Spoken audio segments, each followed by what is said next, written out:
Hosakawa Gracia, born as Akechi Tama, is one of the most iconic figures in Japanese history, being remembered as a noblewoman whose courage and unwavering honor defied the tumultuous events of the Sengoku era. Renowned for her steadfast spirit, remarkable resilience, and unwavering loyalty, she navigated the perilous world of feudal Japan and cultural transformation with a grace that has captivated historians and storytellers alike. And the fictional character of Lady Mariko from the hit historical TV series and novel Shogun is hugely inspired by the life and deeds of Hosakawa Gracia, making her story more popular now than it has perhaps ever been before. However, while her existence was defined by noble actions, deep personal conviction, and a fierce preservation of her honor, her untimely death signaled the pinnacle of one of the most turbulent eras of Japanese history. But what exact circumstances led to the unfortunate demise of this resilient figure? And what events orchestrated her final, irrevocable act of defiance? By scrutinizing historical records and contemporary Jesuit accounts, we will delve into the final chapter of Hosakawa Gracia's extraordinary life and attempt to uncover the true narrative behind her enduring legacy. But before we begin, don't forget, if you want to find out more about the death of some of history's greatest figures, then subscribe to my channel Historical Exit. The story of Hosakawa Gracia is largely unknown, so it's important to establish a basic understanding of her life and the events leading up to her passing in August 1600 at just 37 years of age. Born in the year 1563, Akechi Tama was born into the esteemed Akechi clan and lived the privileged life of nobility, and there she would stay till her marriage to Hosakawa Tadayoki at the age of 16. And from there her life would remain fairly uneventful till the year 1582, when her father Akechi Mitsuhide would betray his liege lord Oda Nobunaga and assassinate him. Akechi was hoping that his act of rebellion would make him the new ruler of Japan and its most powerful daimyo, but the other retainers of Nobunaga would not take this betrayal lightly, and he would be defeated and killed just a few months later. However, the Akechi tribe, including Gracia, would be forever stained by this betrayal, and it wouldn't be until 1584 that Gracia was able to return home to her husband and children in Osaka Castle. Over the next few years, she would form a close bond with her maid Kiyahara Kayo, a devout Catholic woman who would play a large role in converting Gracia to Christianity and instilling a deep passion and love for the religion and its beliefs.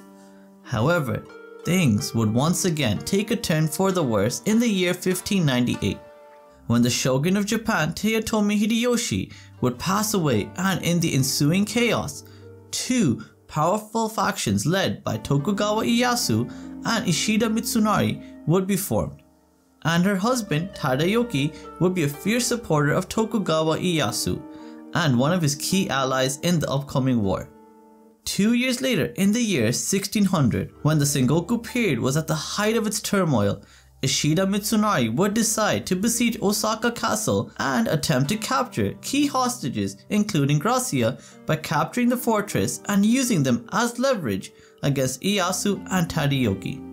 And during these pivotal events, Gracia recognized that there would be no escape from Mitsunari and his forces. Accepting of her fate, Gracia knew there was only one way that she could preserve her dignity and the honor of the Hosakawa clan.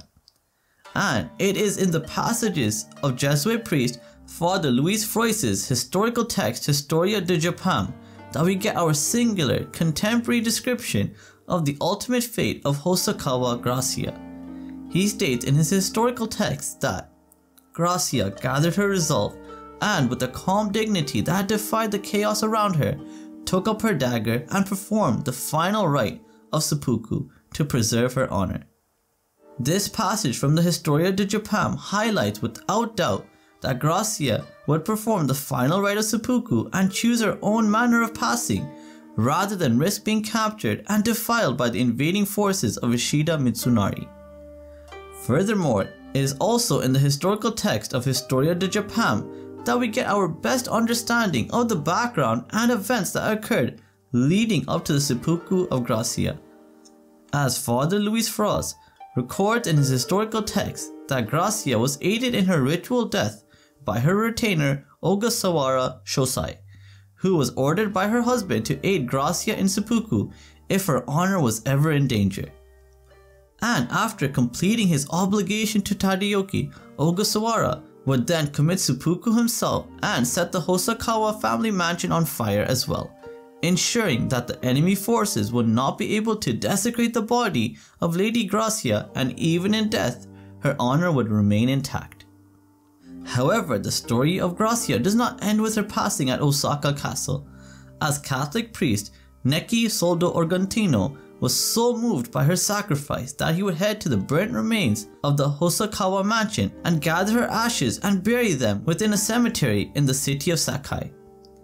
Many years later, her ashes would then be moved to Sozenji, where she shares a grave with her husband Tadayoki even to this day.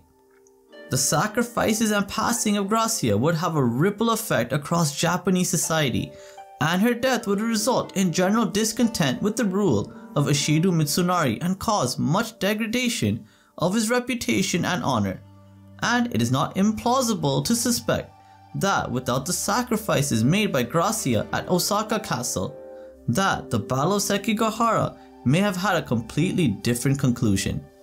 But that's all I wanted to share today about the death of Hosakawa Gracia, the legendary Catholic Japanese noblewoman whose memory is still a central part in many Japanese legends, stories and lore even to this day.